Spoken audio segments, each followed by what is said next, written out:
I'm Phil Hellmuth Jr. In our last lesson, we talked about the importance of being in position when you flop air against your opponents. Now, we're going to talk about how you should adjust your play when you flop air and are out of position. Remember, you're going to flop air like 2/3 of the time. To put it simply, flopping air when you're out of position is much harder to deal with than flopping air when you're in position. But just because playing your hand is harder in this spot doesn't mean you can't win even when you're holding nothing. If you raise pre-flop from out of position and miss the flop, you can try to win the pot by making a standard C-bet, continuation bet, of between 50 and 60% of the pot. I'd recommend that most times. Remember, this play only has to work 40% of the time in order to be profitable.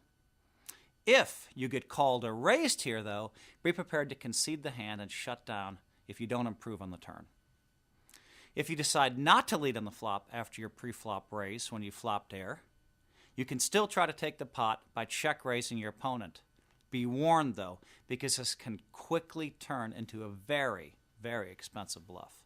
To make a check raise, you generally need to put in a lot more chips because you're going to have to call your opponent's bet and then make your raise. What's more, because you're betting so much here, you need this bluff to work twice as often as a standard C-bet in order for it to be profitable. Things get tougher if you weren't the pre-flop raiser in the hand and you're out of position with air. In this spot, try to resist the urge to bet into the raiser on the flop because this play will look exactly like what it is, a weak lead.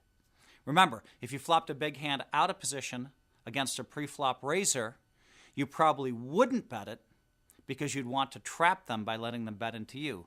The same principle applies here. If your opponent bets the flop, you can try to check raise if you think he's weak and there are no draws on the board. Again, though, be prepared to risk a lot of chips. I wouldn't try to check raise with air here unless I had a strong read of weakness emanating from my opponent. On a more coordinated or draw-heavy board, you can try to float your opponent by check calling the flop and then leading at the turn if a scare card comes to potentially fill in a straight or a flush. Pretty advanced bluff. Again, be prepared to shut down and concede the hand if your opponent calls or raises in this spot.